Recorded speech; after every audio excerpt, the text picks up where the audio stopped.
Hello everyone, मैं Dhirendra Bagdi, lecturer computer science at government polytechnic college Jhalawar आप सभी का स्वागत करता हूं।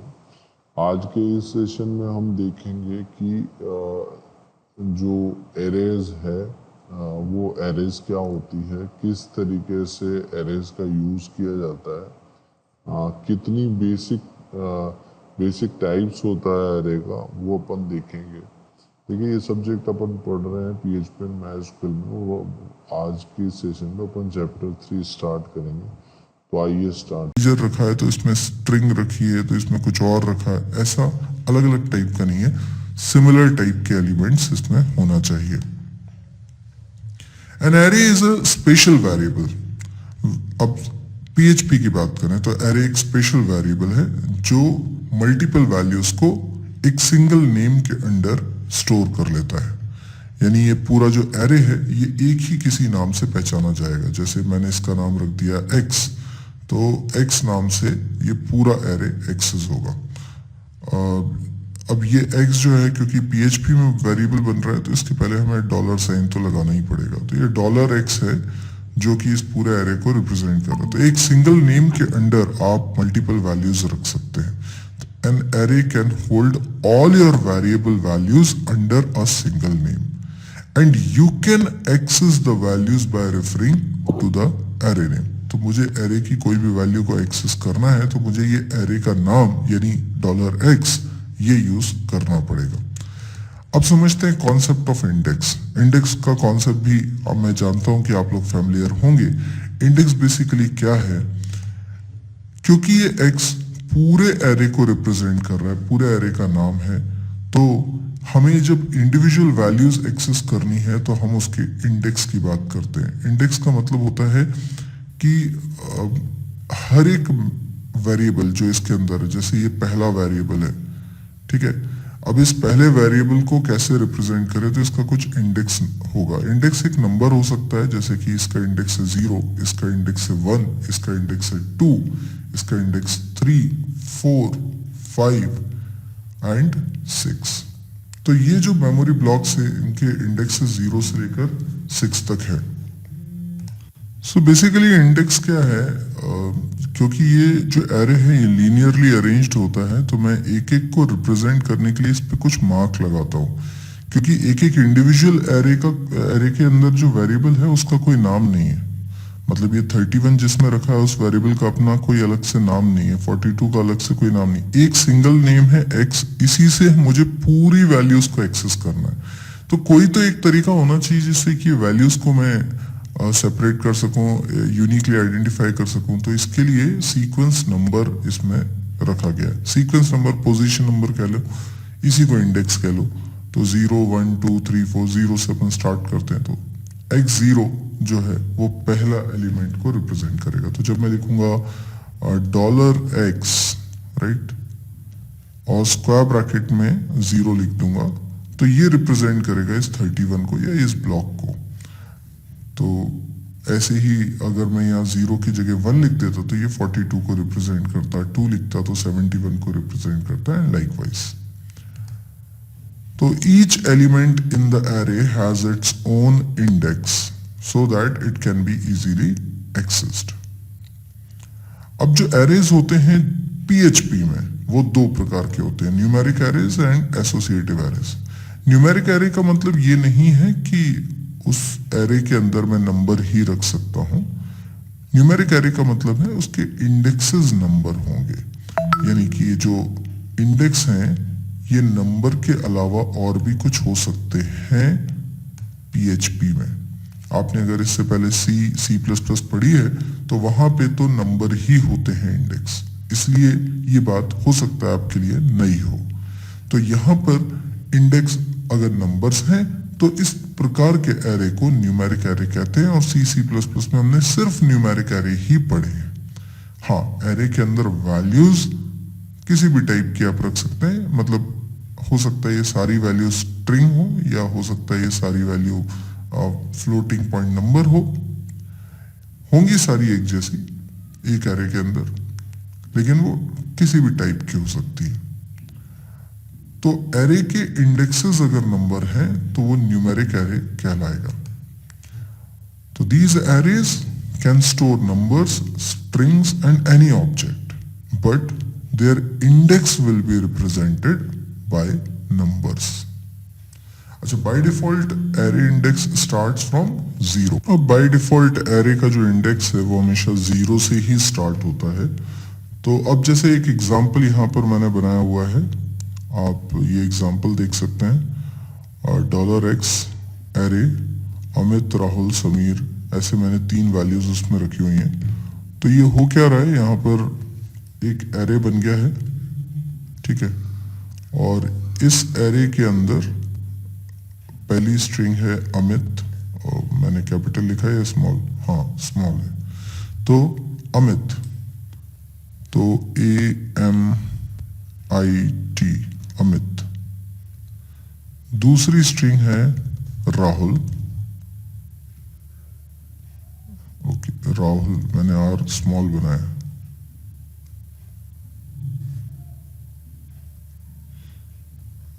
राहुल। और तीसरी है समीर।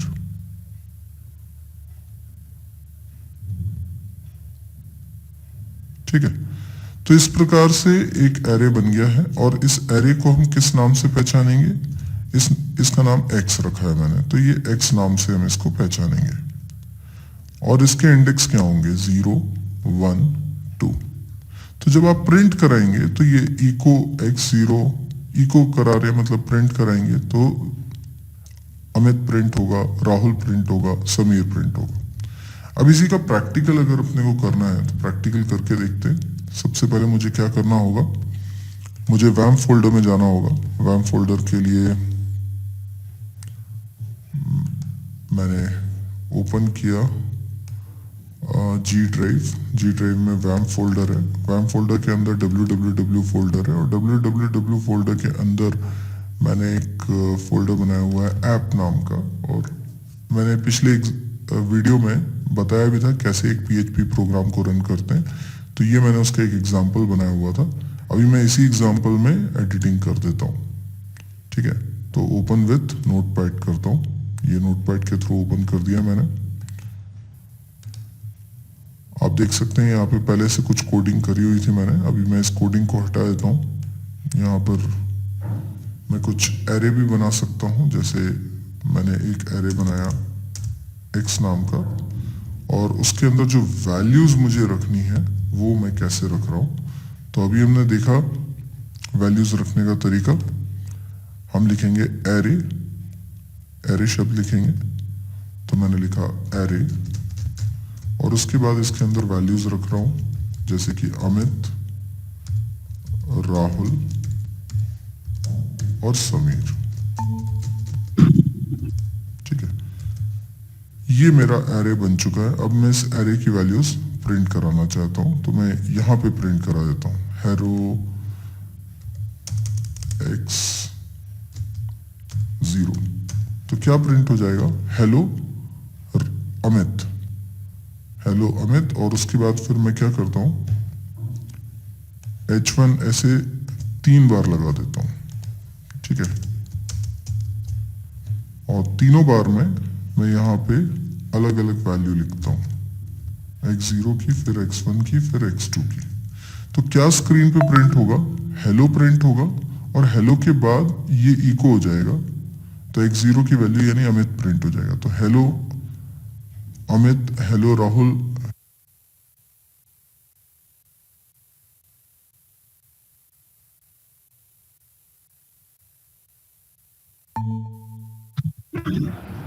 हेलो।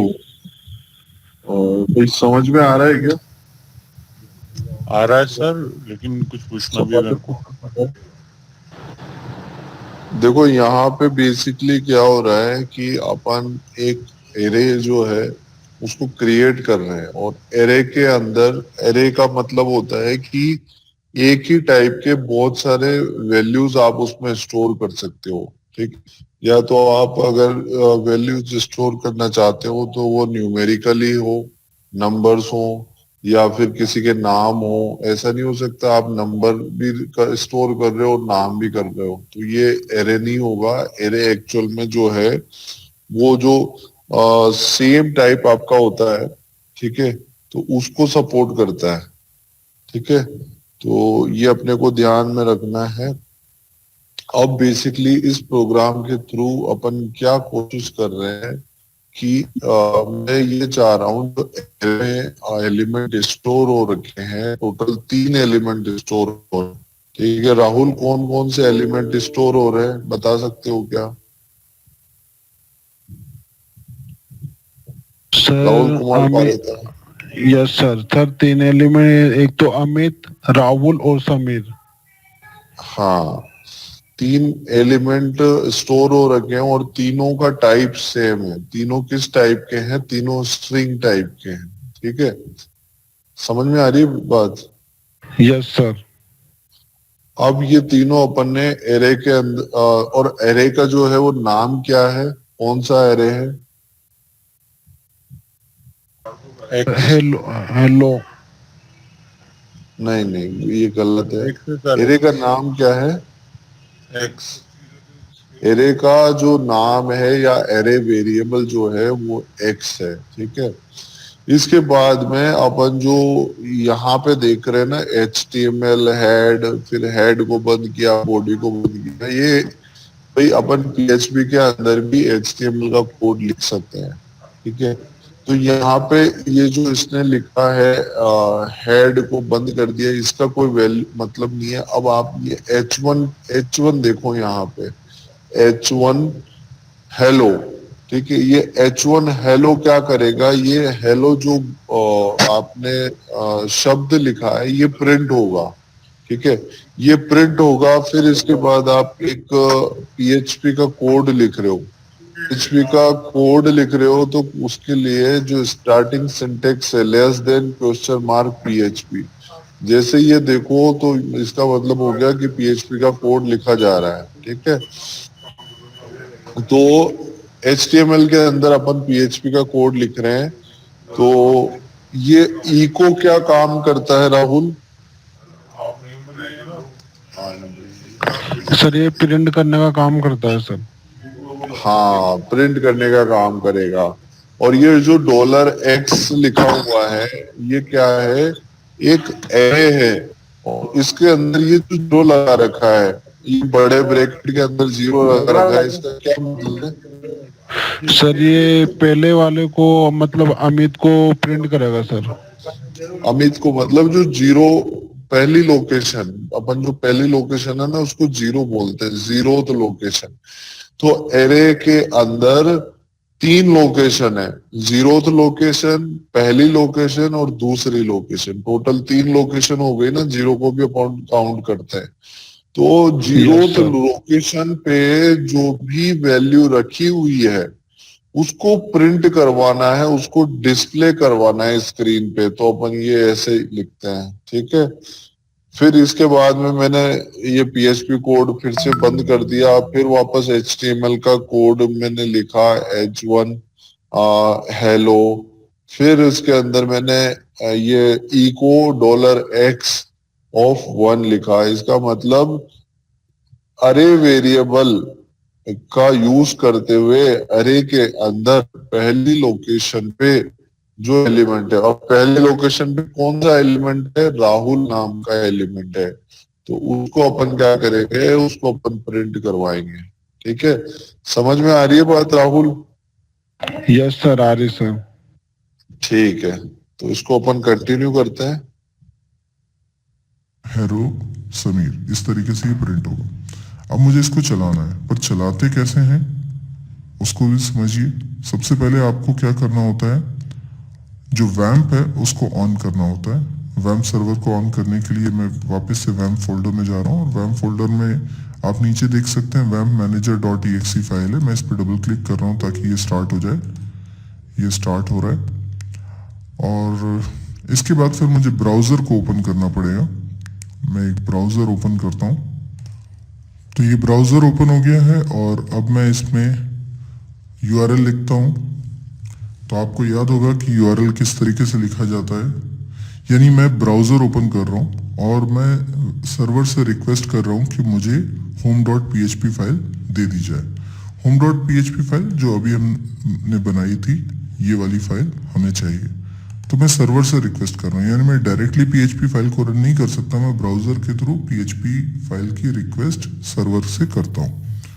तो मुझे लगता है कि ये बात आपको अच्छी तरीके से समझ में आ रही होगी, और पिछले लेक्चर को नहीं देखा है तो ये जरूर देख लीजिएगा अगर समझने में कोई भी दिक्कत है। मैं कह रहा हूँ कि मेरे कंप्यूटर को मैं क्लाइंट कंप्यूटर बोल रहा हूँ और मेरे पास है ब्राउजर। ब्राउजर ने रिक्वेस्ट करी सर्वर से, तो सर्वर से क्या रिक्वेस्ट करी कि मुझे home.php दे दो, तो सर्वर ने वो home.php निकाल के आपको दे दिया। पर वो निकालते वक्त उसने यहीं पर उसको रन भी कर दिया था, यानी PHP प्रोग्राम यहाँ रन हो गया था, और रन होने के बाद जो आउटपुट आया वो हमारे ब्राउजर को मिला था। अब ये कौन है? ये है ब्राउजर सॉफ्टवेयर, ठीक है, ब्राउजर ने कम्युनिकेशन किया था। और ये कौन है? ये अपाचे है। अपाचे मतलब एक वेब सर्वर, ठीक है। अब ये दोनों सॉफ्टवेयर मेरे ही कंप्यूटर में रखे हुए हैं, लेकिन कम्युनिकेशन सॉफ्टवेयर से सॉफ्टवेयर के बीच में होता है। तो मेरा ब्राउजर मेरे कंप्यूटर पे है और मेरे कंप्यूटर पे ही वेब सर्वर भी है। वैम्प के रूप में मैंने पूरा सर्वर इंस्टॉल करके रखा हुआ है। तो मैं लिखता हूं लोकल होस्ट, लोकल होस्ट के बाद लगाता हूं स्लैश, फोल्डर का नाम ऐप। लोकल होस्ट बोलते हैं तो हम www फोल्डर के अंदर आ चुके हैं, और उसके अंदर के फोल्डर का नाम लिख रहा हूं मैं, दैट इज ऐप स्लैश, उसके अंदर फाइल है home.php। मैं इसको चला रहा हूं। अब देखिए home.php फाइल ओपन होगी और क्या प्रिंट हो रहा है? Hello Amit, hello Rahul, hello Sameer. अगर मैं इसका कोड देखना चाहूं व्यू पेज सोर्स करके, तो मुझे PHP का कोड कहीं पर भी दिखाई नहीं देगा, क्योंकि मैं जानता हूं कि जब भी सर्वर हमें PHP की फाइल देता है जो हमने मांगी थी, उसको पहले वो रन कर चुका होता है और रन करने के बाद भेजता है। तो रन करने के बाद अगर भेज रहा है तो जो आउटपुट दिखेगा उसमें PHP का कोड जरा भी नहीं दिखेगा, क्योंकि वो सब कुछ रन हो चुका है, और रन करने के कारण ही यहाँ पर प्रिंट हो चुका था अमित।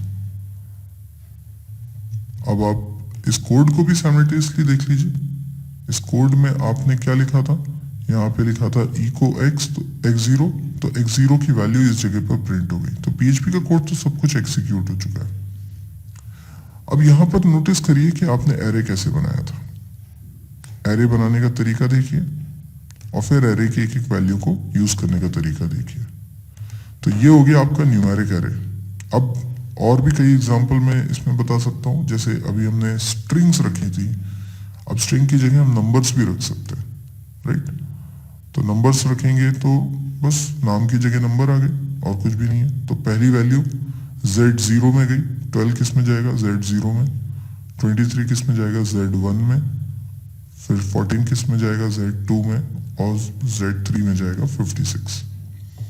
ये जरूरी नहीं कि हम एरे इसी स्टाइल से बनाएं। एरे बनाने का हमारा एक दूसरा स्टाइल भी हो सकता है, जो कि है कि एक एक इंडेक्स में हम इंडिविजुअली वैल्यू असाइन करें। अच्छा, ऐसा कैसे करेंगे? ये देखिए, जैसे इसी एग्जाम्पल को मैं चेंज करता हूं, और यहां पर मैं कोडिंग थोड़ी सी चेंज कर रहा हूं। क्या लिखता हूं? $x0, इसके अंदर मैंने असाइन कर दिया अमित। बात वही है। अभी फिर मैंने लिखा x1, और x1 में असाइन कर दे रहा हूं राहुल। इसी तरीके से मैं असाइन कर रहा हूं x2 में समीर। ठीक है, ये प्रोग्राम का आउटपुट भी सेम आने वाला है, कुछ अलग नहीं आएगा। तो मैं जो भी वेब पेज आपको दिखाया था उसी को मैं रिफ्रेश कर देता हूं। ये मैंने रिफ्रेश कर दिया, देखिए कोई फर्क नहीं पड़ रहा, क्योंकि इस तरीके से भी हम एरे में वैल्यूज रख सकते हैं। तो इस तरीके से भी एरे बन सकता है। अब हम बात करते हैं एसोसिएटिव एरेज की। ये दूसरे तरह का एरे है और ये आपके लिए थोड़ा नया है। देखिए फर्क सिर्फ इतना है कि इसमें इंडेक्स की जगह पर अभी तक जो नंबर्स यूज हो रहे थे, अब हम स्ट्रिंग्स यूज कर सकते हैं, नाम यूज कर सकते हैं। अब ऐसा क्यों कर रहे हैं? ताकि हम डेटा और इंडेक्स के बीच में स्ट्रॉन्ग एसोसिएशन बना सके, इसलिए इसको बोलते हैं एसोसिएटिव एरे। अब इंडेक्स अगर नंबर्स हैं तो वो एसोसिएशन उतना स्ट्रॉन्ग नहीं हो पा रहा। अभी मैं इसका एक एग्जांपल देता हूं, आपको समझ में आएगा। मान लीजिए कि मुझे 100 स्टूडेंट्स के मार्क्स स्टोर करने, और मैंने एक एरे बनाया, उसमें सारे मार्क्स स्टोर कर दिए।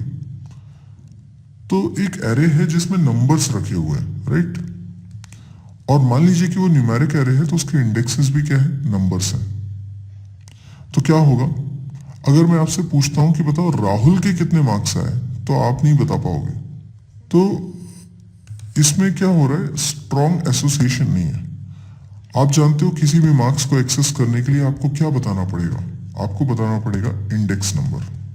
जैसे कि ये वैल्यूज रखी हुई हैं, अब आपको 60 को एक्सेस करना है तो आपको बताना पड़ेगा 3। पर अब इसमें जितने भी रखे हैं, अगर ये मार्क्स हैं और मैं पूछता हूँ कि राहुल के मार्क्स क्या आए हैं, तो हमको पहले ये पता होना चाहिए कि राहुल के मार्क्स किस इंडेक्स पे रखे हुए। तो ये है प्रॉब्लम, क्योंकि वो डेटा किसको बिलोंग कर रहा है, वो एसोसिएशन यहाँ पे कहीं रिप्रेजेंट ही नहीं हो रहा। अब कितना अच्छा होता कि अगर हम इंडेक्स में नंबर्स की जगह स्टूडेंट्स के नाम ही रख लेते, तो ये 0 नहीं होता, ये होता लेट से रवि, 1 की जगह होता रोमेश, 2 की जगह होता अजय, 3 की जगह होता राहुल, 4 की जगह होता दिलीप। तो इस तरीके से ये नाम होते तो क्या होता कि अगर कोई पूछता कि राहुल के मार्क्स कितने हैं, तो मैं इंडेक्स की जगह पे राहुल लिखता तो मुझे 60 मिल जाता। अल्टीमेटली इंडेक्स क्या है? की वैल्यू। की वैल्यू मतलब एक ऐसी वैल्यू जो अगर आप को पता है तो आप एक्चुअल डेटा तक पहुंच सकते हो।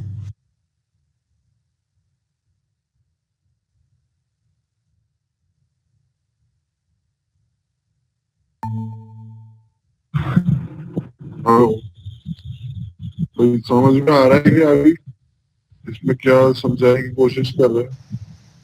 Yes sir. क्या समझ में हमें तो पता चला।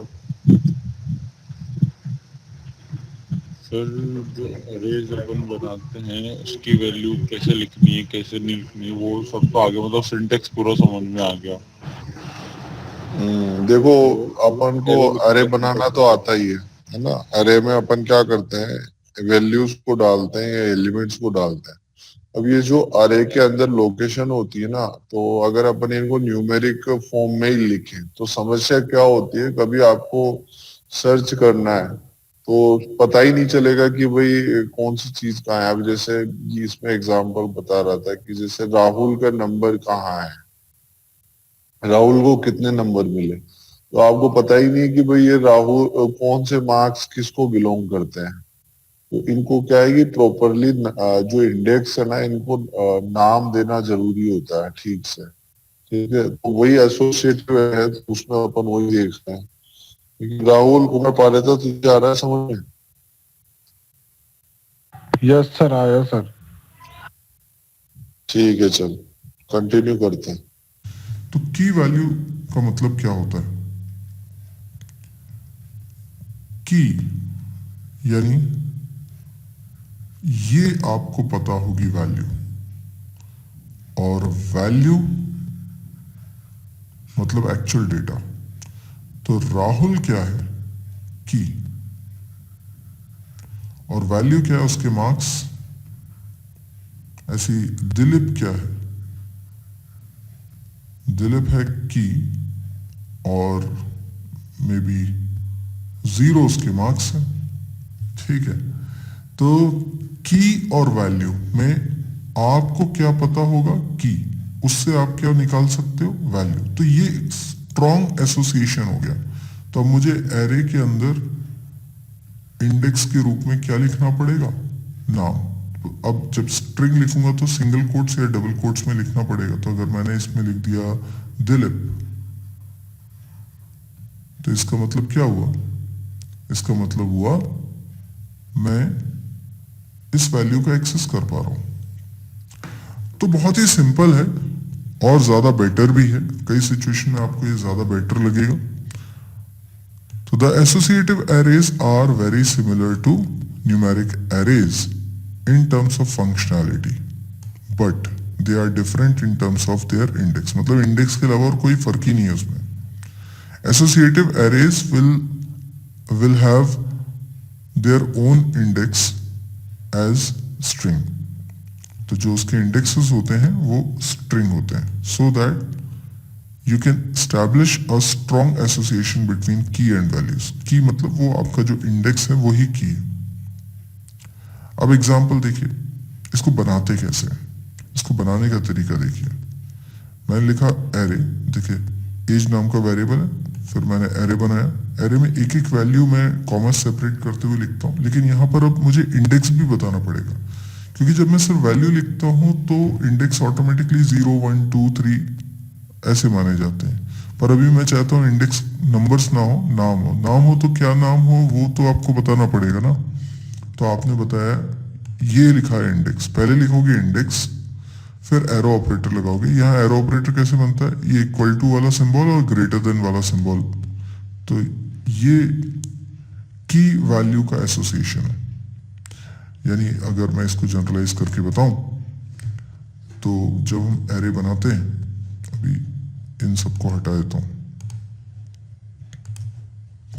तो जब हम एरे बनाते हैं तो हमें लिखना पड़ता है एरे, ठीक है। और एरे के अंदर सबसे पहले लिखना पड़ती है की। और की लिख रहे हो तो वो हमेशा डबल कोट्स में लिखोगे और फिर लिखोगे वैल्यू, और ऐसे कॉमा लगा के आप ऐसे कई सारे लिख सकते हो, ठीक है। तो की, कोई की है जैसे अमित, ये की हो गया। और वैल्यू हो सकते हैं उसके मार्क्स या जो भी वैल्यू है, जैसे कि 10, ठीक है। इस तरीके से आप लिखोगे तो होगा ये कि जो एरे बनेगा उसमें इंडेक्स नाम होंगे। अब आप ये नहीं सोचिए कि इसको हम नंबर से भी एक्सेस कर लेंगे, मतलब इंडेक्स की जगह पे हम नंबर भी लिख सकते हैं और नाम भी लिख सकते हैं, ऐसा नहीं है। सिर्फ नाम लिख सकते हैं आप। तो देखिए यहां पर मैंने अमित लिखा है, अब इको करा रहा हूं तो मैंने लिखा एज अमित राहुल। तो आप देखिए इंडेक्स में मैंने सिंगल कोट्स या डबल कोट्स लगाए होने चाहिए। अब इसको मैं एक बार प्रैक्टिकल करके भी आपको बता देता हूं। जैसे कि हमने प्रोग्राम बना रहे थे, यहां पर अब मैं एसोसिएटिव एरे बनाना चाहता हूं। तो मैं कुछ चेंजेस करता हूं इसमें। जैसे कि मैं जब एरे बना रहा हूं, ऐसे भी बना सकता हूं, डायरेक्टली भी वैल्यू रख सकता हूं। मैंने अमित के मार्क्स रख दिए 25, फिर मैंने लिखा राहुल, और राहुल के मार्क्स कर देता हूं 47, और इसी तरीके से समीर,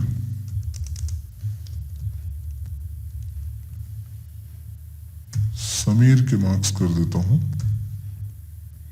30, ठीक है। तो मैंने एक एरे बनाया जिसमें 3 वैल्यूज रखी हैं। वैल्यू क्या रखी है? 25, 47 और 30, और इंडेक्सेस क्या है? अमित, राहुल और समीर। तो यहां पर अगर मैंने हेलो के बाद इस तरीके से इको कराया है जिसमें इंडेक्स 0 1 2 लिख रहा हूं, तो ये तो गलत लिख रहा हूं ना, क्योंकि इंडेक्स 0 1 2 नहीं होगा। अच्छा चलिए, गलत ही लिखा है, तो इसको हम चला के तो देखें क्या आउटपुट आता है। ये देखिए मैं रिफ्रेश करता हूँ, तो एरर मैसेज आ रहा है। एरर मैसेज क्या आ रहा है? हेलो तो प्रिंट हुआ, हेलो के तुरंत बाद एरर मैसेज आया अनडिफाइंड ऑफसेट 0। मतलब जो आप इंडेक्स यहाँ पे लिख रहे हो 0, ये अनडिफाइंड है, मतलब 0 इंडेक्स जैसा कुछ है नहीं। और वही बात आगे भी आ रही है, अनडिफाइंड ऑफसेट 1 फिर 2। जब भी ऐसा एरर मैसेज आए ना तो आप उसको पढ़िएगा, उसमें लाइन नंबर भी लिखा होगा, 11th लाइन नंबर। अब देखिए ये 11th लाइन नंबर है ना, ये 11 लिखा हुआ और 11 लाइन में ही एरर आ रही है, फिर 12 और 13 में भी एरर आ रही है, तो आगे ये 12 और 13 भी लिखे हुए हैं। ठीक है, अभी सही कर देते हैं। तो मैंने हेलो लिखा है, हेलो के बाद नाम तो प्रिंट होगा नहीं, मार्क्स प्रिंट हो जाएंगे। तो हेलो अमित लिख देता हूं। ठीक है, यहां पे मैं लिख देता हूं राहुल। ये आप सिंगल कोट्स या डबल कोट्स किसी में भी लिख सकते हैं, समीर। ठीक है, अभी देखें क्या होता है। अभी मैंने रिफ्रेश किया, हेलो 25, हेलो 47, हेलो 30 आ रहा है, क्योंकि यहां पर नाम जो थे वो इंडेक्स हैं और वैल्यूज जो हैं वो नंबर्स हैं। अब वैल्यू कोई स्ट्रिंग भी हो सकती है, जैसे अमित शर्मा। ठीक है, वैल्यूज तो किसी भी टाइप की हो सकती है ना, लेकिन होंगी एक जैसी एक एरे में। तो शर्मा, फिर राहुल गुप्ता कर देता हूं उसको।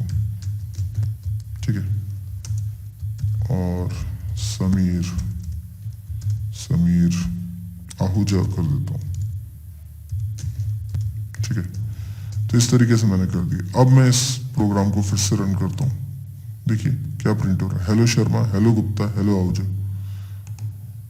ठीक है, इसी एरे को बनाने का दूसरा तरीका क्या हो सकता था?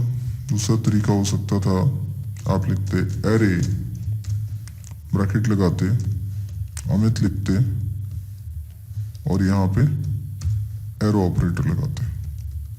ठीक है ना, कॉमा लगाते, यहां पे फिर राहुल लिखते। ठीक है, यहां पे एरो ऑपरेटर लगाते और फिर गुप्ता लिख देते। उसके बाद समीर लिखते कॉमा लगा के, उसके बाद फिर एरो ऑपरेटर लगाते और यहां पे आहूजा। ठीक है, और यहां ब्रैकेट क्लोज कर देते। ठीक है, इस तरीके से भी कर सकते थे, बात तो एक ही होती। तो यहां फिर रिफ्रेश करूंगा, सेम आउटपुट आ रहा है, देखिए। ठीक है ना, आई होप आपको ये एरे का कॉन्सेप्ट